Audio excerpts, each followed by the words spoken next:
오늘도 주님께서 성령으로 임하셔서 우리 마음을 감동하시고 말씀이 선포되고 말씀이 증거될 때에 그 말씀의 능력과 권세와 은혜 충만히 받으시고 새로운 삶을 결단하셔서 주님의 복된 삶을 누릴 수 있기를 주의 이름으로 축원합니다. 아멘.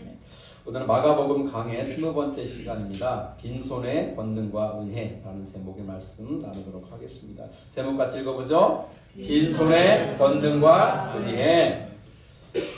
오늘 본문의 사건 바로 앞에 어떤 일이 있었죠?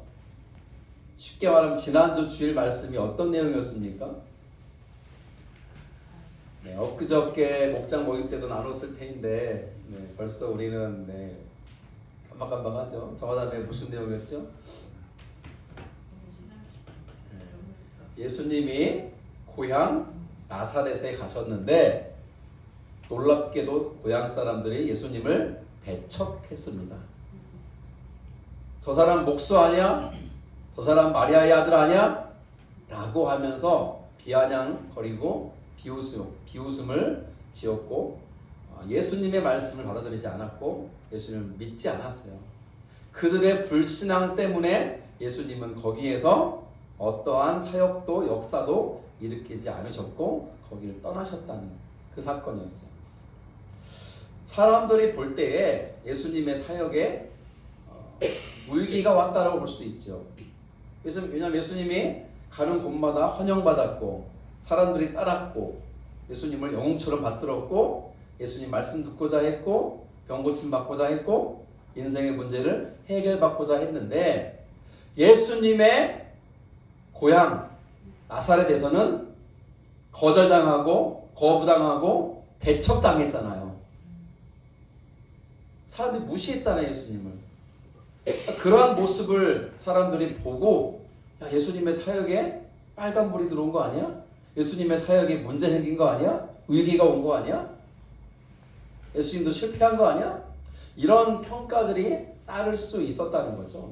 그러나 예수님은 그러한 사람들의 평가나 혹은 그러한 상황에 아랑곳하지 않으시고 당신이 가야 되는 사역의 길로 당당하게 계속해서 걸어갔습니다. 그러면서 오늘은 본문에 보면 예수님의 사역의 지평을 확장하고 넓히는 내용이 나와요. 무슨 말이냐? 지금까지 예수님 혼자 사역을 감당하셨지만 이제는 제자들을 세상에 보내셔서 그들도 사역을 감당하게 하시는 거죠.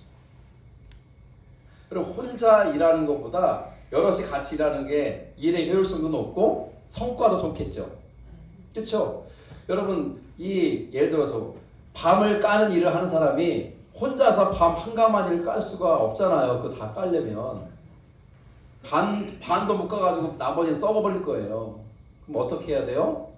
조이사님과 같이 성실한 사람 불러가지고 요만한 자루 하나당 얼마 줄 테니까 또 하라고 해서 일을 맡기잖아요. 그러면 여러 사람이 부업을 한단 말이죠. 그렇게 해서 일을 한 며칠 내에 딱 끝내서 그것을 공장으로 납품을 해야 그 깐 밤들을 잘 조제해가지고 또 사람들은 제품 만들어서 팔 거 아니에요. 혼자 하면요 어려워요. 맞죠. 그러니까 우리 목부님이 목사님 잘 도와주셔야 돼요. 식사 준비할 때, 청소할 때, 장 보러 갈 때 도와주셔야 돼요. 동경재 알겠습니까? 하은이 좀 안아줘 그러세요. 왜 하은이는 안 안아주지? 하은이가 아무리 무거워도 그렇지. 도와줘야 돼. 같이 해야 돼요. 그럼 청소 저 혼자 하라면 제가 하라면 하겠지만 제가 얼마나 힘들겠어요, 마음이. 제집사님 토요일날 쉬시려다 먹어주십시오. 우리 권사님도 오시고 도집사님도 오시고 목부인도 오시니까 동경재가 안 와서 그렇지. 우리가 얼마나 이렇게 같이 하니까 즐겁고. 요즘은 초창기는요 1시간 한 반쯤 걸렸던 것 같은데 요즘은 1시간이면 뚝딱 끝납니다. 그렇죠, 권사님? 1시간이면 끝나고요. 동경재 오면 한 40분이면 끝나요. 일을 잘하니까 동경재 금방 끝나요. 끝나고 나서 우리가 여유가 생기면 짬뽕도 먹고 여유가 없을 때는 또 컵라면도 사고 컵라면도 먹고 고구마도 먹고 그럽니다. 예수님도 사역을 혼자 하시기보다는 이제는 제자들을 보내서 그들을 통해서 사역을 확장하고 더 많은 지역에서, 더 많은 동네에서, 더 많은 도시에서 사역을 하게끔 인도하신다는 거죠. 사람들이 볼 땐 예수님 사역에 빨간불이 들어왔고 사역에 위기가 왔고 뭔가 문제가 생긴 거 아니야? 라고 수군거릴지라도 예수님은 거기에 개의치 않는 거예요. 이게 중요한 거예요. 개의치 않는 거예요. 그래서 사람들이 뭐라 하든요, 개의치 마세요. 개가 짖어도 기차는 달린다. 이런 마음으로 우리 믿음 생활하면 되는 거예요. 예수님은 오히려 사역을 확장하세요. 어떻게? 제자들을 세상에 보내서 예수님 혼자 하던 일을 여럿이 감당하게 하니까 얼마나 사역이 효율적이고 더 많은 성과가 있겠습니까? 그 주님은 오늘 우리도 세상으로 보내시기 원하시죠. 그래서 우리는 이렇게 서로를 부를 수 있어요. 여보게 당신은 보내심을 받은 자일세. 우리는 보내심을 받은 자예요. 영어 형제 알겠습니까? 우리는 보내심을 어디로? 세상으로 보내심을 받은 자들이에요. 누가 우리를 보내셨는가? 우리 주님이 보내셨어요. 왜 보냈을까? 그 사명이 무엇일까? 그리고 그냥 가라고 말씀 건가? 아니 뭔가라도 주시고 가라는 건가? 오늘 그 말씀을 살펴보려고 합니다. 본문은 7절 이렇게 시작되죠. 12 제자를 부르사 둘씩 보내시며 더러운 귀신을 제어하는 권능을 주셨다 그랬어요. 첫째 보고 싶은 건 그래요. 예수님이 12 제자를 세상을 보내시는데 그냥 가라 한 게 아니라 뭘 주셨어요? 빨간색 권능을 주셨다. 권능은 뭘까요? 권능은 우리가 헬라 하나쯤은 또 오늘 배워야죠. 자, 따라서 읽어보죠. 엑소시아. 요거 이제 좀 해보세요. 건강이 좋아요. 하나 할 때 하면은. 자, 따라해보세요. 엑소시아. 안 한 분이 한 분 계신 것 같은데 한 번만 더 할게요. 엑소시아. 여러분 그리스어 헬라어로 하나 배웠잖아요. 오늘도 하나. 내일이면 까먹을지언정. 그죠? 내일이 뭐예요? 예배 끝나면 까먹죠. 그런데 저도 까먹을 수 있어요. 괜찮아요. 문제될 거 없어요.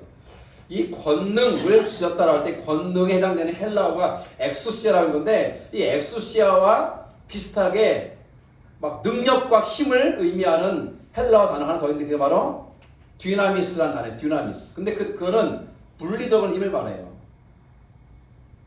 제가 엊그저께 목장 모임을 하다가 청년들하고 교회에서 이렇게 나눔을 하다가 갑자기 그 생각이 떠올랐어요. 뭐냐면 우리 교회가 처음 개척하고 예배 이것저것 준비할 때가 떠올랐는데 그 중에 뭐가 떠올랐냐면 이 복사기를 샀거든요. 샀는데 싸게 사려고 제가 쿠팡을 뒤지고 해가지고 하여튼 샀어요. 샀는데 문제는 서울서 배송이 왔는데 배달 온 기사가 혼자 온 거에 보니까 기사님이 혼자 왔어요 했더니 제 역할은 문 앞에 놓고 가는 겁니다. 그래서 1층 입구에 놓고 가버린 거예요. 그래서 제가 들어봤는데 꾹꾹 떠는 거예요. 와, 그래 그때 동규 형제하고 영호 형제하고 그때 부두 형제 있었잖아요. 부두 형제 셋이 왔어요. 도와달라고 해서 왔어요. 와가지고 들어서 올렸던 기억이 나더라고요. 그때 동규 형제가 부두 형제한테 엄청 뭐라 했어요. 야 꺼져! 그랬어요. 왜냐면 이렇게 같이 들려가니까 힘도 약하잖아. 그 형제 힘도 약한데 자꾸 막 이 통로가 좁은데 자꾸 얼쩡거리니까 야 너 비켜! 그래가지고 동규 형제하고 영호 형제 둘이 들었어요. 그래가지고 둘이 들어서 여기까지 걸다 놨어요. 얼마나 고맙고 감사하던지 지금도 잘 쓰고 있습니다. 그때가 떠오르더라고요. 그때 알았어요. 우리 동규 형제, 영호 형제 힘이 좋구나. 그때 쓰는 힘이 헬라어로 듀나미스라는 단어예요. 듀나미스. 그런데 우리가 이것도 엑소시아는 다른 단어잖아요. 엑소시아 다른 단어. 이것은 그러면 물리적인 힘을 말하는 게 아니라는 거잖아요. 이게 물리적인 힘, 육체로 막 사람을 밀치고 막 때려 부수고 막 이런 힘이 아니, 이런 못된 힘이 아니라 이 힘은 뭐냐면 주님으로부터 우임받은 권한 혹은 권위를 말해요. 권위. 여러분 15톤, 20톤 큰 덤프 트럭이 막 달리는데 그 차를 누가 세울 수 있습니까? 네? 운전수는 안 쓸 생각이 없어요. 막 달리고 있는 거예요. 근데 그 차를 누가 세울 수 있냐? 경찰밖에 못 세우죠. 선글라스 딱 끼고, 그죠? 오토바이 큰 거 타고 딱 가다가 서가지고 이 속도 재는 건으로 딱 쏘고 있다가 트럭이 막 달리니까 호루라기 불고 손 딱 하면 서야 돼요. 손짓하면. 트럭 만약에 안 쓰고 가버리면 도주가 되고 도주. 그러면 이제 연락해가지고 추격해가지고 잡겠죠. 그러면 이제 더 죄가 가중되잖아요. 그런데 경찰이 딱 세우면은 그 큰 트럭이 막 달리다가도 어떻게 돼요? 서야 돼요. 이 그 큰 트럭을 서게 하는 힘은 듀나미스, 물리적인 힘이 아니에요. 뭐예요? 엑소시아예요. 권위. 경찰로서의 권위가 있는 거죠. 요즘 학교에서 선생님들의 권위가 다 사라졌죠. 저 어릴 때만 해도 선생님들은요, 하늘과 같은 분들이었어요. 선생님이 하라면 해야 되고요, 하지 말라면 하지 말아야 돼요. 안 그래요? 그리고 선생님들한테 흠칫 두들겨 맞아가지고 피멍 들어가지고 집에 와도 엄마한테 또 맞아요. 네가 선생님한테 어떻게 했길래 맞고 왔냐? 처리 거더라. 요즘 같으면 난리 나죠. 고소 고발하고 선생님하고 목살 잡고 난리 나겠죠. 근데 우리 때는 그랬어요. 선생님의 한 말씀 한 말씀이 권위 있게 다가갔어요. 오늘날 교회에서도 마찬가지 아닙니까? 목회자의 권위가 많이 상실되는 시대죠.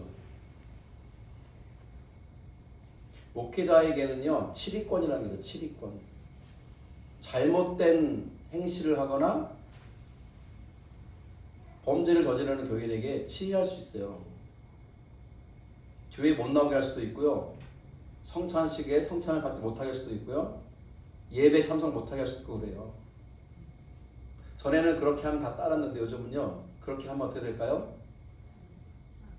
네. 제 입으로 욕할 수는 없고 욕을 하고 교회를 떠나겠죠. 내가 갈 교회가 여기밖에 없는 줄 알아? 권위가 없는 시대예요. 다른 교회에서는요. 이 사람이 어떤 범죄를 저지르고 왔는지 관심 없어요. 그냥 우리 교회 온 게 그냥 오라고.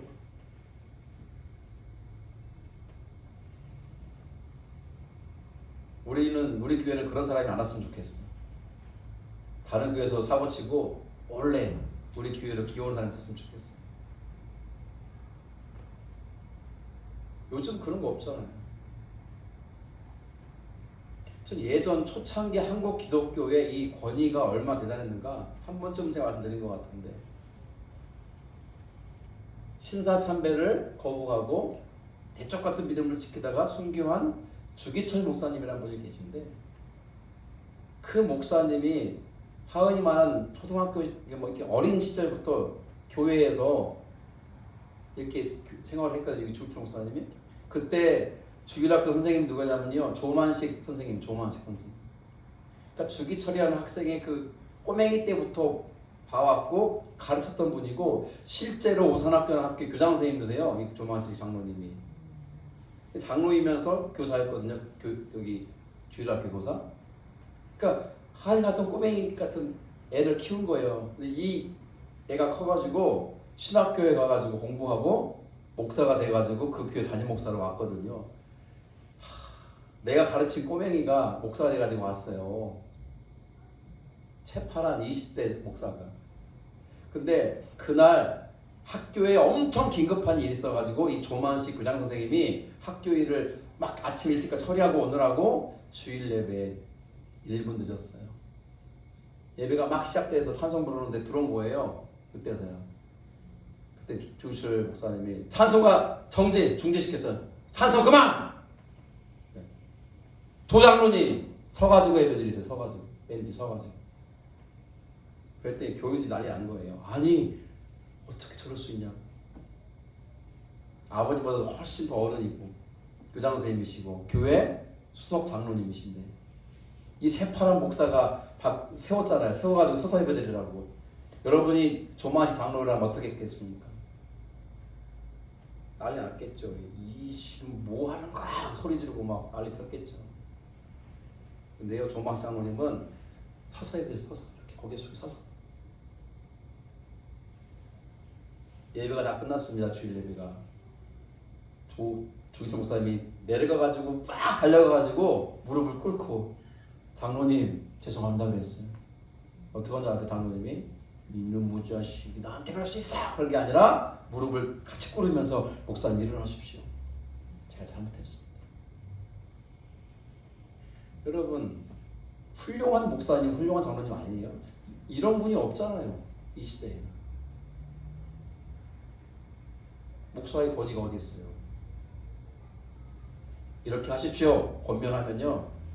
안 듣잖아요. 권위가 상징된 이 엑소시아. 예수님의 제자들에게 주신 권능은 엑소시아예요. 물리적인 막 듀나미스, 헬라어 듀나미스라는 물리적인 힘이 아니라 영적인 권세와 권위를 주신 거예요. 용도가 뭡니까? 귀신을 내어 쫓는 거예요. 병자를 고치는 거예요. 그 안에 있는 죄의 사실을 끊어내게 하는 거예요. 영적인 권세와 권능. 그거를 주셨다는 거죠. 그럼 여러분 잘 들어보세요. 예수님을 믿는 사람들에게는 이 엑소시아라는 권세와 능력이 주어졌을까 안 주어졌을까요? 주어졌습니다.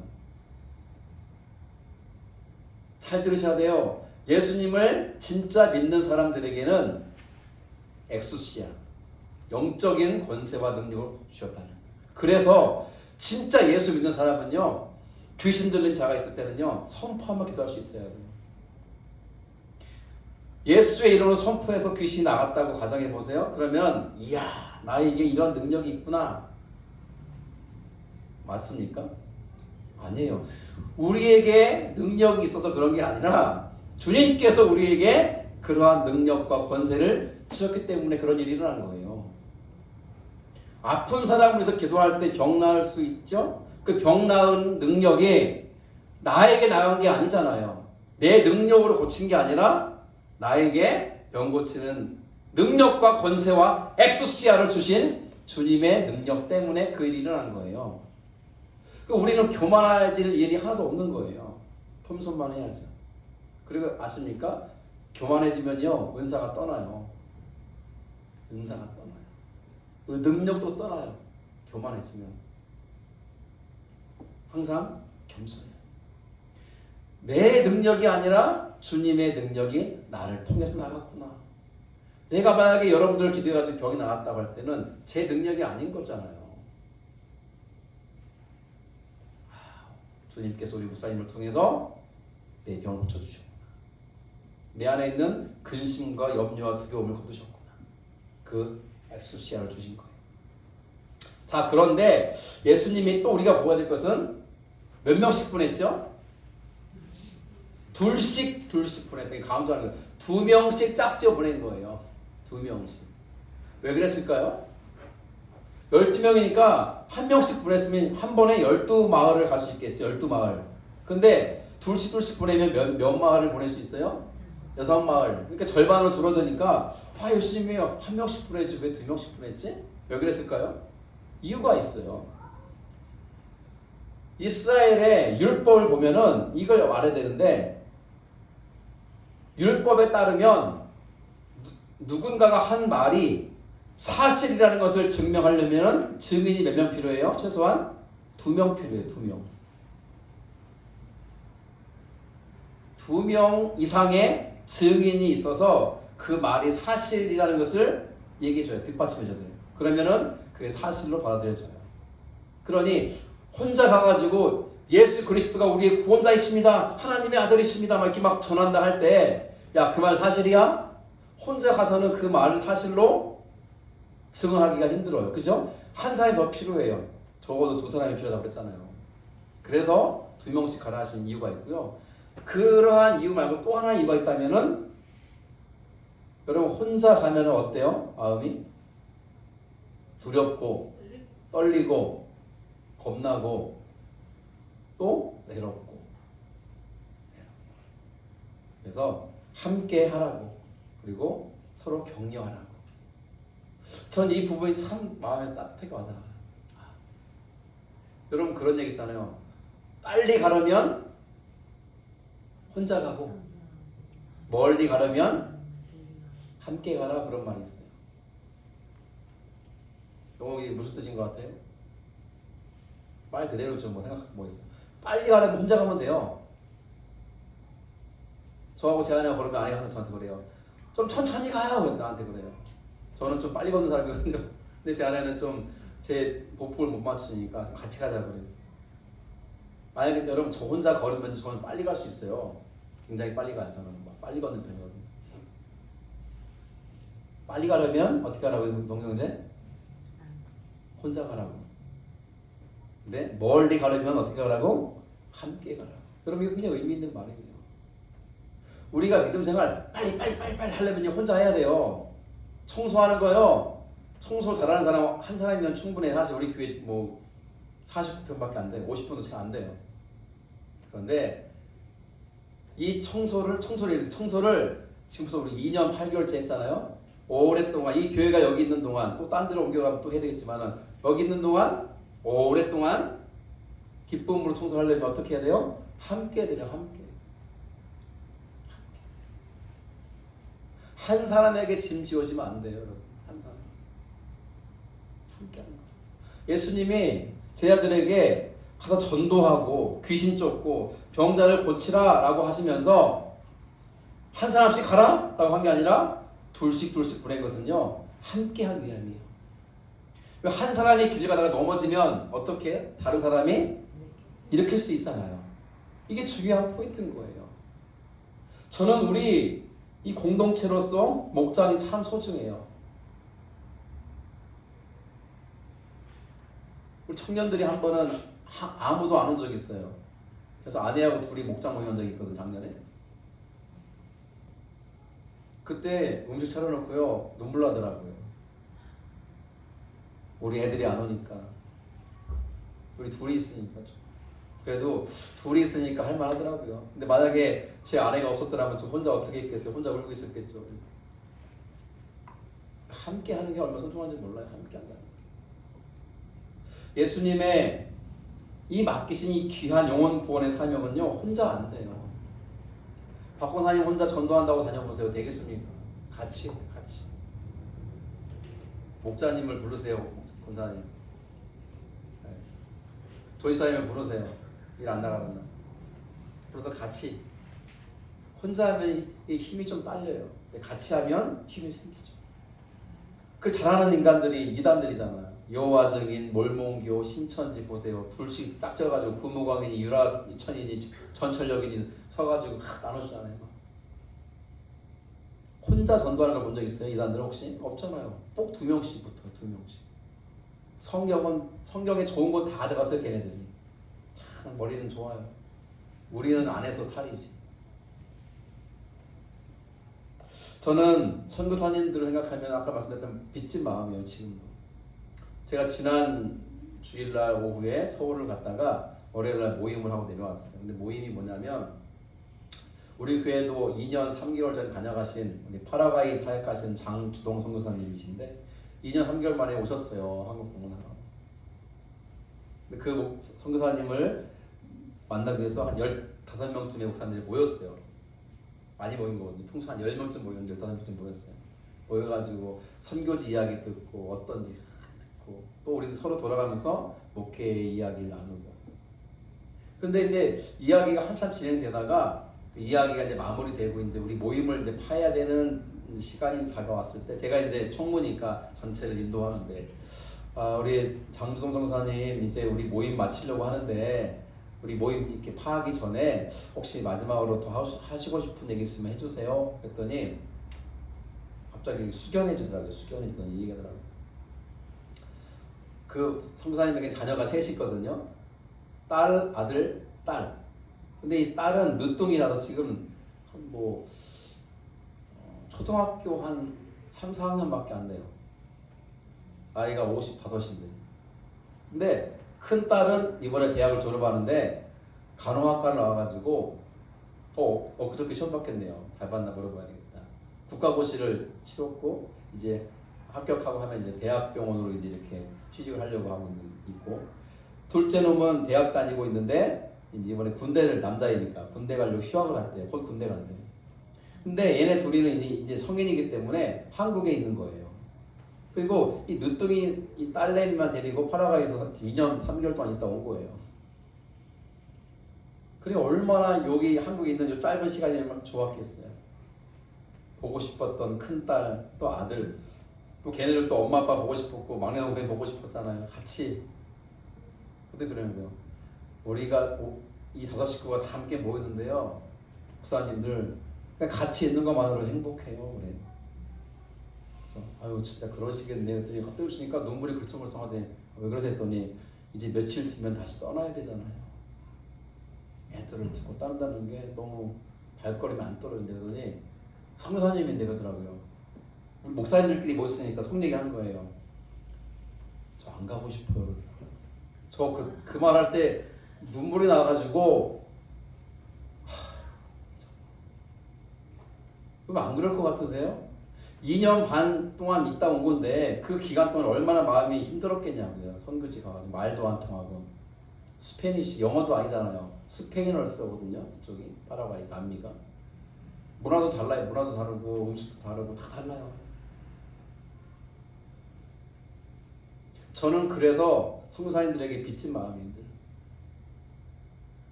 왜 우리 교회가 선교사님들을 돕고 선교지를 후원해야 되냐? 그분들끼리만 사역하라고 두면 안 되니까 그런 거예요. 우리가 응원해줘야 되고 격려해야 되고 힘을 실어줘야 되고 물질로도 도움을 줘야 되고 그리고 중요한 것 중에 하나가 뭡니까? 기도하는 거예요. 우리가 수요 기도회 때마다 안 빼먹고 하는 이유가 거기 있는 거예요. 저는 매일 기도할 때 그 기도합니다. 이분들 위해서. 우리 교회 다녀가신 분들 다 포함해서 이름 불러가면서. 그리고 카톡이 있으니까 웬만하면 연락이 되거든요. 카톡으로 한 달에 한두 번은 말 걸어요. 제가 성사님 건강 괜찮으세요? 요즘 사역은 어떠십니까? 물어요. 그럼 답을 주시죠. 그럼 제가 우리 성도들이 기도하고 있습니다 하면 그분들이요 제일 좋아해요. 너무너무 감사해요. 주님의 이 복음 증거 사역은요 너만 해 나는 못해가 아니라 우리 같이 하는 거예요. 근데 우리 모두가 선교사가 돼가지고 세계 선교로 나갈 수는 없잖아요. 그러니 주님께 부르심 받은 소명을 받은 분들이 구별되어 나가는 거예요. 너무 귀한 분들이 우리를 대신해서 가는 거예요. 그분들은 아니 뭐 그게 좋아서 가나 보다. 아니 여러분 좋아서 가는 사람이 몇 명이나 되겠어요. 성사님들이 정화다음에 막 선교지 가는 게 너무 좋아가지고 가는 분들이 몇 명 있겠냐고요. 그런 분들도 있을 수 있지만 대부분은 가고 싶어 가는 게 아니라 주님이 불러 세워서 가라시가 간 거예요. 사명감으로. 그런데 우리가 나몰라라고 있으면 되겠냐고요. 우리를 대신에 대표로 갔으면 우리가 그들을 책임져야죠. 어떻게? 기도로, 응원으로, 격려로, 그리고 작은 물질로. 그래야 그분들 힘을 얻는 거예요. 사역을 계속 감당할 수 있는 거예요. 그 선교지에서 한 영혼이 구원받으면 그 선교사님의 수고로만 된 게 아니라 우리의 기도와 응원과 격려와 마음으로 함께함과 작은 물질 보냄이 보탬이 돼서 어떻게 하나님은 모든 것이 합력해서 선을 이루게 하시는 하나님이잖아요. 그 하나님의 역사가 이루어지는 거예요. 우리 교회 가운데 선한 열매가 있다면 그 열매는 우리들만 노력해 된 게 아니라고요. 여러분들이 잘 모를 수 있지만 우리 대구 드림교회에서 기도하는 분들이 한둘이 아니에요. 여러분. 그분들의 기도와 물질의 후원과 헌금 보내줌과 마음으로 격려하고 응원함이 우리의 기도와 헌신과 맞물려 가지고 열매가 나타나는 거 아니겠어요? 그렇게 일은 되어지는 거예요. 주님의 일은 너 혼자 해, 니네끼리 해봐가 아니에요. 함께 하자예요. 함께 하자. 주님의 일은 그렇게 되어지는 거예요.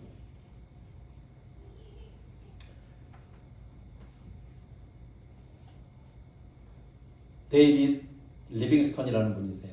19세기 아프리카 선교를 처음 시작하신 분이에요. 뭐 이름을 들어본 분 계시고 처음 들어본 분 계시죠. 리빙스턴 유명한 분이거든요. 이 데이빗 리빙스턴이라는 선교사님이 아프리카에 처음으로 선교사로 간 분인데 그 아프리카가 얼마 지금도 낙후된 지역이 많은데 19세기면 지금부터 뭐 200년 전이니까 얼마나 낙후됐겠어요. 정글 같은 그곳에서 이제 전도하고 선교 사역하려고 이렇게 정글을 지나다가요. 그 정글 숲속에서 사자가 튀어나와가지고 사자에게 물렸어요. 이분이. 실제로 있었던 일이에요. 어떤 일이 벌어졌게요? 옆에 함께 있던 아내 선교사님이 사자에게 달려들고 또 같이 동행하던 현지인 사역자들이 달려들고 해가지고 결국 사자를 쫓아냈어요. 그분에게는 사자에게 물린 상처가 남았어요. 깊게 패인 상처가. 그런데 그분이 이런 말을 했어요. 혼자였다면 나는 사자의 이빨보다 고독의 이빨에 먼저 영혼이 찢겼을 것이다. 하지만 내 곁에 주님이 보내신 이가 있기에 나는 다시 일어선다. 정말 멋진 말 아니에요? 사자에게 물려서 죽어갈 때 혼자였으면 죽었겠죠. 근데 옆에 그의 아내가 있었고 함께 동행하는 동역자들이 있었거든요. 그들이 목숨 걸고 달려들어가지고요 사자를 내어 쫓은 거예요. 이분 살아났어요. 한 번에. 사역을 하다가 시험에 들고 넘어지는 이유 중 하나가 뭡니까? 혼자 할 때, 혼자 그 일을 할 때. 누군가가 수고하면요, 에이, 알아서 하겠지가 아니라, 여러분, 그렇게 하면 안 되지 않습니까? 여러분들 그렇잖아요. 주일날 왜 우리 여신도들도 그렇고 일찍 와야 됩니까? 와가지고 예배 준비, 목사님이 다 알아서 하겠지. 물론 제가 다 알아서 합니다만, 와서 주보라도 접고, 음식하는 우리 문 목사님의 일을 돕고, 또 다른 거 살펴가지고 오늘도 전기를 한 번에 다 이렇게 히터를 켜고 하니까 또 이게 탁 차단기가 내려간 거 아니면 다 꺼졌잖아요. 그때 아예 목사님이 추운데 나가서 켜고 오겠지? 그런 게 아니라 어딘지 뻔히 아니까 내려가서 불을 탁 켜주고. 여러분 그런 거 아니에요? 우리가 함께 하는 거죠. 함께.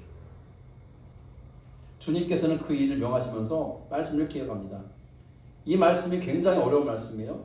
자, 명하시되 같이 읽어보죠. 여행을 위하여 지팡이 외에는 양식이나 배낭이나 전대 돈이나 아무것도 가지지 말며 신만 신고 두벌옷도 입지 말라 하시고, 아니 전도하라고 보내시면서 귀신도 쫓아내고 병자를 고치는 이런 사역들을 하라고 보내시면서 예수님이 얘들아 줄서 딱 준 다음에 한 사람씩 10만 원씩 탁탁 나눠준 게 아니라 뭐냐면은 야 배낭 알죠? 배낭도 매지 마라. 그 배낭 속에 양식 먹을 쌀도 넣지 마라. 돈주머니에 돈도 가지고 가지 마라. 아무것도 가지지 말래요. 그냥 신발 신고 입은 옷 입고 지팡이만 들고 가라 그랬어요. 저는 이 부분이 참 이해가 안 되는 거예요.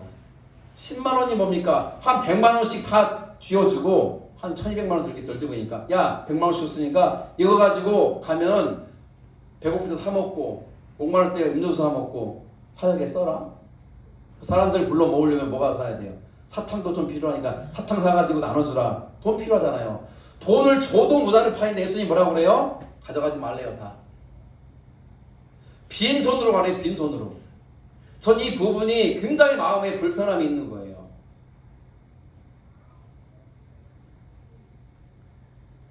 저는 그런 기도를 해본 적 없지만 그런 기도 하는 분이 있대요. 개척교 목사님 중에. 하나님 좀 부자 좀 보내주세요. 부자 성도를. 저는 기도 해본 적 없어요. 지금까지 그런 기도를. 앞으로 해야 되나 싶구나. 우리 최 목사님이 돈을 많이 버셔서 사업이 잘 돼서 그랬으면 좋겠고. 근데 진짜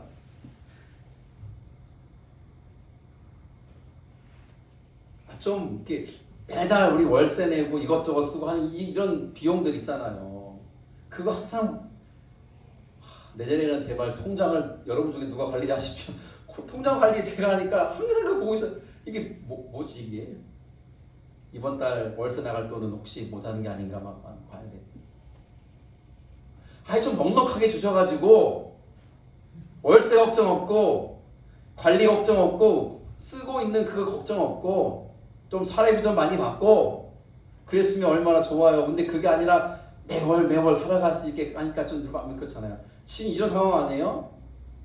제 아들이 예수님께 컴플레인 할 수밖에 없는 상황이에요. 아니 예수님 무슨 소리 하세요? 우리가 가다가 신발이 헤어지면 신발 하나 새로 사야 되는데 신발 살 돈은 있어야 될 거 아니에요. 단벌 신사하고 어떻게 살아요? 여벌에 옷을 한 벌은 더 있어야 옷을 갈아입지 않겠습니까? 응급적으로 상황이 발생하면 대처할 만한 일이 있어야 될 거 아니에요. 뭔가 필요한 거 아니에요, 주님? 근데 주님은 반대예요. 아무것도 가지고 가지 말고 그냥 가라는 거예요. 전 이 부분이 굉장히 마음이 무겁다고요. 사역을 하면서. 여러분 왜 그런 것 같아요? 예수님은 아무것도 갖지 말고 빈손으로 가라고 했어요. 동경제 왜 그런 것 같아요? 이해할 수 없잖아요, 예수님. 반대로 이렇게 할까? 반대로 넉넉하게 사역비를 좀 주시면서 사역하고 오라고 해야 되는데 아무것도 안 주고 빈손으로 가라 하니까 이해가 안 되는 거예요. 여러 가지 이유가 있어요. 그런데 분명한 것은 이거예요. 만약에 전대는 돈주머니인데 돈주머니에다가 예수님이 100만 원씩 찔러 넣어주면서 야 100만 원씩 줄 테니까 가가지고 사역하고 와 라고 했으면 제가 예언하건대 제 아들이 가서 제대로 사역을 안 하고 왔을 거예요. 왜 그런지 아세요? 주머니가 두둑하니까. 가다가 뭐 해야 돼요? 뭐 사 먹고 놀아야죠. 오락실이 있으면 가서 오락도 좀 하고, 노래방 보이면 노래도 좀 부르고, 분식집 보이면 분식도 한 그릇 먹고, 커피 한 잔 마시고, 아무것도 안 하고 가서 보고 할 게 없으니까 한 10분 정도 방천역에서 좀 드세요. 좀 드세요. 아, 나 했다? 그래 가야 되겠다. 아우 다리 아프다. 너무 멀리 걸어온 것 같아. 택시 불러야지. 콜택시 불러 타고. 사역을 제대로 했겠냐고요. 그럼 제 얘기에 과장된 것 같으세요? 우리 교회 누군가가 매월 1,000만 원씩 벌어준다면 제가 열심히 사역하겠습니까? 여러분들 통장에 매월 1,000만 원씩 들어온다면 일하겠냐고요. 저는 이 말씀이 주는 메시지가 충격적이에요. 주님은 우리의 본성을 너무 잘 아세요. 동경제, 영어경제가 왜 매일매일 할 수 있으면 일 가려고 노력해요? 일 안 가면 생활이 안 되니까 그렇잖아요. 그거예요. 그게 주님의 은혜일 수 있다는 거예요. 그럼 주님은 우리에게 빈손으로 가라 그랬어요. 이 메시지 보면 빈손으로 가라. 아무것도 없이 가라. 저는 대구 드리기 시작하면서 없이 시작했어요. 뭐가 있어요 제가. 근데 지금까지 제가 굶었습니까? 지금까지 제가 못 먹어가지고 피부를 상접합니까? 오히려 너무 많이 먹어가지고 살 빼야 되는 상황이 지경에 이르렀는데 우리 이렇게 월세 밀린 적이 있다 없다? 없다고 그랬잖아요. 여러분 126만 원 내는 게 쉬운 줄 아세요? 그나마 10만 원 바꿔줘가지고 116만 원. 다 놀래요 대구 내 목사님들이. 월세 한 50만 원 내나? 뭐. 아닙니다. 우리 116만 원 내면 에? 월세 많이 하는 게 자랑은 아니에요. 그런데 밀린 적이 없다는 말씀 드리는 거예요. 작년에 저 사례비 책정해 주셨잖아요. 늘 교회 재정 빵꾸 안 냈잖아요. 올해 또 10% 올려주셔가지고 홍성하게도 빵꾸가 웬 말이에요. 왜 그러냐면요. 주님께서 우리의 필요를 아실까요? 모르실까요? 아시니까 그 필요한 거를 채워주시는 거예요. 그러면 주님의 채워주심을 경험하려면 뭐가 필요해요? 빈손이 필요해요. 빈손이. 만약에 가진 게 너무 많으면 공급하시는 주님의 은혜를 체험할 수 없어요. 그래서 부자는 불행한 거예요. 그런 면에서 아세요? 부자이니까 부족한 게 없잖아요. 그러니까 우리 가난하잖아요? 가난하기 때문에 주님 바라보고 주님의 도우심을 구하는 거예요. 안 그럽니까? 조 집사님 열심히 일하시는데 새로 일하시기 시작하셨는데 누군가가 매월 1,000만 원 버린다면 일하겠냐고요? 네, 할 수도 있죠. 우리 조 집사님 오늘 막작 같은 분이니까. 네. 전 안 할 것 같아요 진짜로. 주님은 아시는 거예요. 그리고 모름지기 예수 믿고 복음을 전하는 사회 감당에 있어서는요 돈으로 하는 게 아니에요. 돈으로 하는 게. 전도 많이 한 사람에게 금 100냥을 주겠다. 서울에 있는 교회들 이렇게 해요. 실제로. 요즘 뭐 한돈 얼마나 비싸요. 금 한 돈이 얼마예요. 100만 원에 육박하잖아요. 100만 원. 10돈 준다면 1000만 원에 가까운 돈인데 전도 한 사람이 막 100명씩 200명씩 데려와요. 그런 교회. 행사 끝나면 다 안 나와요. 그게 무슨 전도입니까? 그런 식으로. 돈으로 하는 게 돈. 우리가 언제 돈으로 해가지고 전도한 적 있습니까? 그럴 돈도 없지만 돈도 그렇게 하는 게 아니에요. 예수 그리스도의 이름의 권세, 엑소시아, 그분이 주신 영적인 권위와 권세라는 거예요. 걱정하지 말라는 거예요. 그러니 빈손으로 가도 복음사역을 감당하고 전도하는 일에 있어서 두려워하지 말라는 거예요. 저는 그 말이 저에게 위로가 되더라고요. 야, 유 목사야, 또 낯선 대구 땅에서 목회하면서 말씀을 전하고 복음을 전하고 영혼들 구원하려고 애를 쓰고 있다만 두려워하지 말라는 거예요. 이제는 통장 잔고를요 예전에는 매일 봤다면 요즘 매일 안 봐요. 이제 주님 알아서 채워주시겠지 하는 마음으로. 그 다음 말씀도 같이 보죠. 같이 또 시작. 너희는 그것을 이렇게 먹을지니 허리에 띠를 띠고 발에 신을 신고 손에 지팡이를 잡고 급히 먹으라. 이것이 여호와의 유월절이니라. 아멘. 출애굽기 12장 1절 말씀이에요. 출애굽기. 이게 언제 상황입니까? 출애굽할 때 상황이에요. 뭐 어떻게 뭐 허리에 띠를 띠고 신발을 신고 지팡이를 잡고 빨리 먹으래. 음식을 왜 빨리 먹어야 됩니까? 빨리 떠나야 되니까. 왜 떠나야 됩니까? 죽음의 땅 애굽을 떠나라는 거예요. 어디로? 생명의 땅 가나안을 가기 위해서. 살기 위한 생명의 길로 가기 위한 시급한 상황인 거죠. 마치 예수님이 제자들에게 하신 말씀과 같잖아요. 야, 니네들 다 가지고 가지 마. 빈손으로 가. 지팡이만 잡고 신만 신고 나가. 지금 네 삶의 주변에는 이 대구 땅에는 예수 믿지 않고 복음을 믿지 않아서 죽어가는 영혼들이 허다하다. 이 설명적인 얘기는 여기까지. 주님은 그렇습니다. 우리가 만약에 내 자신이 만들어낸 제 자신의 뭔가를 가득 채운, 그게 돈이든 뭐든 가득 채운 나의 배낭을 메고 그 배낭을 의지해서 살아간다면 우리는 얼마만큼의 일을 할 수 있을까요? 내 배낭 크기만큼만 일할 수 있어요. 맞죠? 내 배낭에 담겨진 것만큼만 일할 수 있어요. 그러나 빈손으로 가되 주님을 의지하며 주의를 감당하면 얼마만큼의 사이즈의 일을 할 수 있을까요? 주님의 크기만큼 할 수 있을 줄 믿습니다. 아멘. 이게 역설적인 하나님의 역사와 은혜인 거예요. 남들 볼 때는 빈손이지만 주님은 그 빈손이 하나님의 채우심으로, 공급하심으로, 넘치게 하심으로 일이 이루어지게 한다는 것이죠. 오늘 본문의 말씀에 이제 마지막 뒷부분을 가봅시다. 같이 읽죠. 또 이르시되 어디서든지 누구의 집에 들어가거든 그곳을 떠나기까지 거기 유하라. 어느 곳에서든지 너희를 영접하지 아니하고 너희 말을 듣지도 아니하거든 거기서 나갈 때 발 아래 먼지를 떨어버려 그들에게 증거를 삼으라 하시니. 아멘. 저 이 말씀이 무섭기도 하면서 위로가 됩니다. 전도를 해보신 분들은 경험이 있을 거예요. 우리 권 목사님 경험이 있으시잖아요. 전도하다가 그 상대방에게 이렇게 모욕적인 말을 듣고 무시하는 말을 듣고 막 함부로 말을 하고 그런 말을 들을 때 있잖아요. 그럴 때 뭐 하라고요? 발에 먼지를 떨어버리래요. 이건 비유인데 그럼 먼지를 언제 텁니까? 먼지 묻었을 때. 근데 유대인들은 언제 발에 먼지를 터냐면 할 수 없이 장사하느라 이방인 땅을 밟고 왔을 때 다시 유대 땅으로 들어오기 전에 발에 먼지를 털고 들어오는 관습이 있었어요. 왜냐하면은 이방 땅의 더러운 기운이 내가 살고 있는 유대 땅으로 넘어오지 않게 하기 위한 행위였대요. 그럼 이게 뭘 의미하는 거야? 복음을 전하러 그 집에 갔어요. 개똥이 엄마한테 복음 전하려고 가서 개똥이 열심히 했는데 그만하소! 이런 말 하려고 다시 오지 마소! 하고 막 쫓아냈어요. 우리를. 마음 상하잖아요. 그때 나올 때 발에 먼지를 털고 나오세요. 증거 삼으래요. 무슨 증거? 복음을 전했는데 받아들이지 않은 것은 너야. 그에 대한 책임은 네가 지는 거야. 그 의미예요. 여러분 아세요? 담장. 여러분 상심하지 마세요.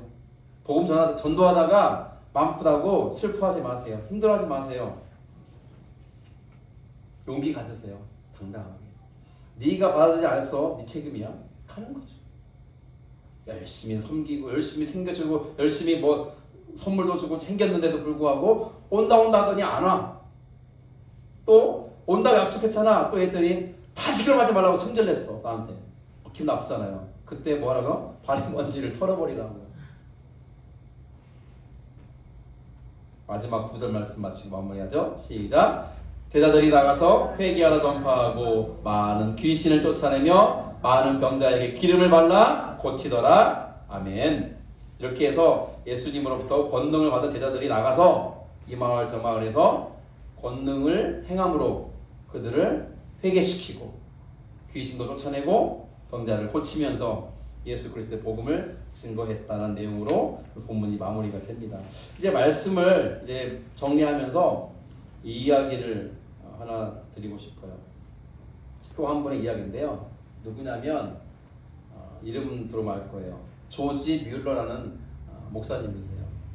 고아원을 운영했어요. 고아원을 운영해서 많은 아이들, 고아들을 먹이고 돌보고 섬겼던 목사님이신데, 이 목사님은 고아를 돌보는 사랑의 섬김으로도 유명한 분이지만은 기도의 응답을 5만 번 이상 받은 분으로 유명한 분이에요. 네. 근데 이분이 하루는요, 그 고아 막 바글바글 모여있는 그 수많은 고아들에게 먹이를 아침에 빵이 없는 거예요. 거기는 빵이 밥이니까 애들 줄 빵이 없는 거예요. 여러분이 이 조지 뮬러 목사님이었으면 뭐라고, 고아원의 원장이라면 어떻게 하겠습니까? 오늘 애들 먹일 빵이 없는 거예요. 그날 아침. 얘들아, 빵이 없다. 오늘 굶어야 되겠다. 이렇게 말하고 그냥 말겠어요. 저 같으면 그렇게 했을 것 같아요. 얘들아, 오늘 먹을 빵이 없다. 오늘 또 굶어야 되겠다. 내가 오후에 나가서 빵 좀 알아볼게. 이렇게 했을 것 같아요. 근데 이분은요, 애들 다 불러 모았어요. 그리고 얘들아, 기도하자 하고 기도했어요. 목사님이. 이게 싫어요. 간절히 기도했어요. 식사 시간인데 식사 기도를 한 거예요. 먹을 게 없는데. 어떤 일이 벌어졌겠습니까? 기도를 예수님의 이름으로 기도합니다. 아멘. 끝났는데 갑자기 밖에서 순간 노크소리 들립니다. 노크소리. 누구십니까? 문 열었더니 동네 빵가게를 운영하는 빵집 사장님 모신 거예요. 아, 웬일이십니까? 했더니 지난 밤에 잠이 안 오더라고요. 주님께서는 나를 안 재우시더니 빵을 만들게 하셨습니다. 밤새 빵을 만들었고요. 갓 구운 빵을 가지고 왔으니 드세요. 싫어요.